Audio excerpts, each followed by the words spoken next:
Hi, this is Dillio T2K with another vlog, and in this video we're going to talk about why I switched to Studio One 3 from Pro Tools.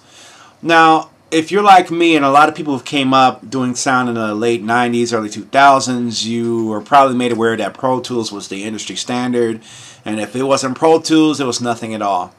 And for a long time I felt that way. It's like I had to have Pro Tools, and I didn't want to change what worked. It worked really well for the most part.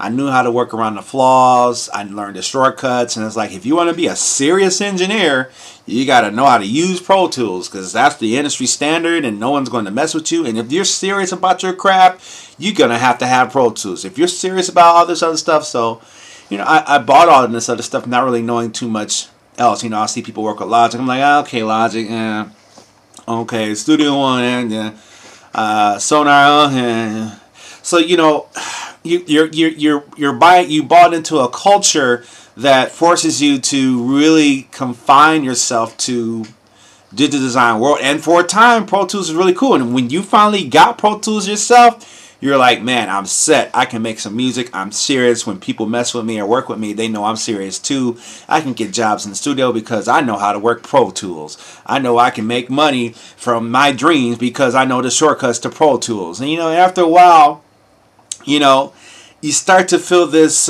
bureaucratic feeling working with it, because in order to work with Pro Tools the way that you want to work with Pro Tools, then you probably might have wanted to have Waves plugins, and then you got to make sure that you have the right RTAS suite plugins to work with Pro Tools, because Pro Tools doesn't work with certain VST plugins in real time.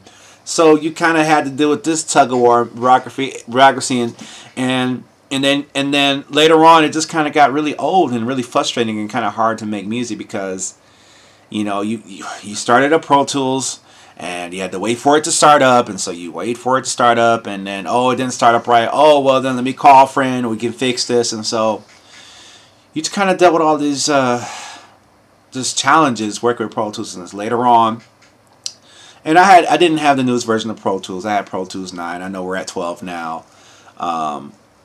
But after a while, it just started getting kind of frustrating. Like, okay, my vocals aren't in phase now.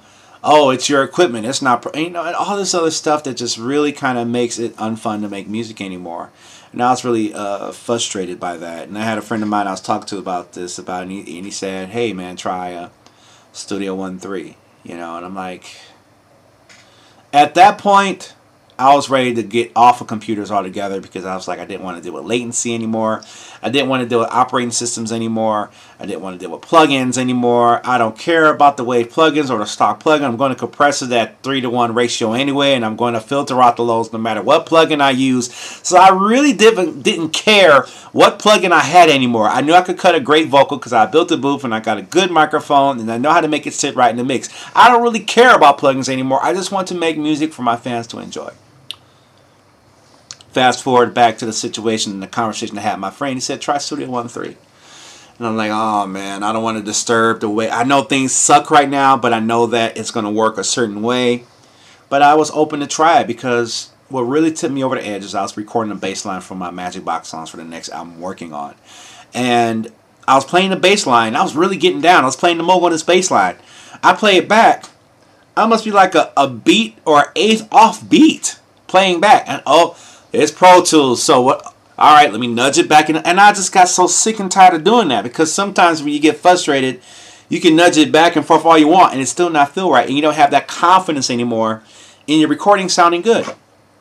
So fast forward that conversation. Okay, I'll try Studio One 3. I installed Studio One 3. It's a light program. It's like 400 gigabytes, something like that. Not 400 gigabytes, 400 megabytes. I installed that in, and I just started to mess around with it, and thankfully I had my friend Martin to give me some tips on how to work with it, and then I was able to take the steering wheel and say, how do I do this? Okay, and I figured out how to find out how to do it, and I did that and did that. And so it was very nice, because I was like, wow, this isn't so bad. And the input monitoring was good. So, you know, it makes me go into the reasons of, I guess I don't want to go into too much detail because I don't want to take up too much of your time. But I guess I can think of 4 reasons why I switched to Studio One. Number one is ease of use. It's very easy to learn the shortcuts. You can use Pro Tools shortcuts if you want to, but it's very easy to delete, slice, duplicate, copy, merge, all that stuff is very fast. A lot more easier to get to than in Pro Tools. I don't know how it is for Pro Tools 10, 11, to 12. But for me, going from 9, and see, I don't have the newest stuff. You know, I don't have the latest iMac and the latest I don't have that. So I had to use what I had. And the ease of editing was very surprising. And I said, wow, you can edit like this. Now, I do miss the verify plugins from Pro Tools. Maybe they'll get to that. So that was the first reason. Second reason was flexibility.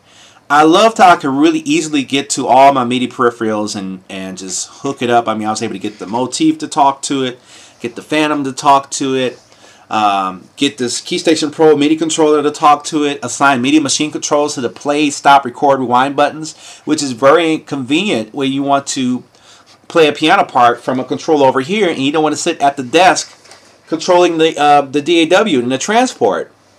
And so I love that flexibility. And you could take anything. You could take this machine controller and put it on MIDI mode and make it your transport for Studio One. You couldn't do that in Pro Tools. I don't know if you can do that. I don't know if you can assign any key you want or function or have a gamer mouse with 5 buttons on it and assign button number 6 as you're playing record. I don't know if you can do that. So flexibility was huge. A third reason was ease of use.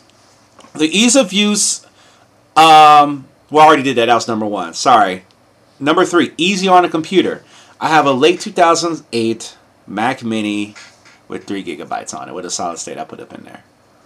And one of my biggest pet peeves was like, okay, when you work with Pro Tools, it's better. You got to use an external drive and you got to, okay.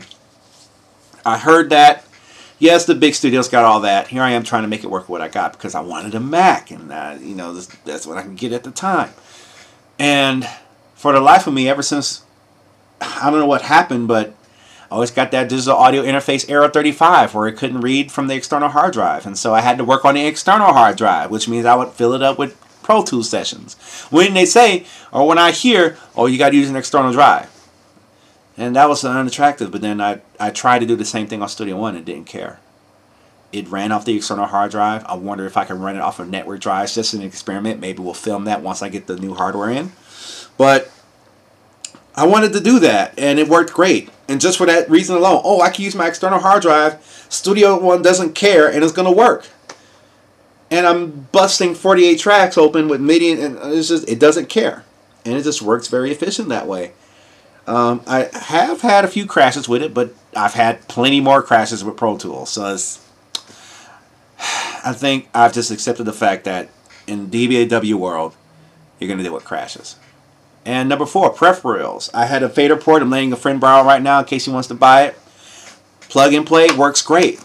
I was able to hook up an M Audio project, and this existed way before Studio One came out, if my thoughts and memory serves me correctly. But I was able to assign this to MIDI machine control, Pro Tools mode on this, and now I got transport and 8 faders of automation and panning and mixing, and then I got 8 ins and 4 out. And so I really love how it takes Studio One takes everything you have already and doesn't force you to get new peripherals and new plugins and all this other stuff. And now I can use plugins that I couldn't use before on my master buses and stuff when I want to do some crazy effects because it runs VST plugins. It runs VST plugins that Pro Tools wouldn't run. So those are some of the reasons why I switched to Studio One 3 from Pro Tools, and probably will stick with it in the future simply because it's been a very enjoyable experience and I'm able to create. Not to mention dragging in loops and dragging in plugins. That's a whole nother thing. But it's been a night and day difference, and I really enjoy it. And I thank Martin for giving me that suggestion. And who knows, maybe I'll be doing tutorials on Studio One.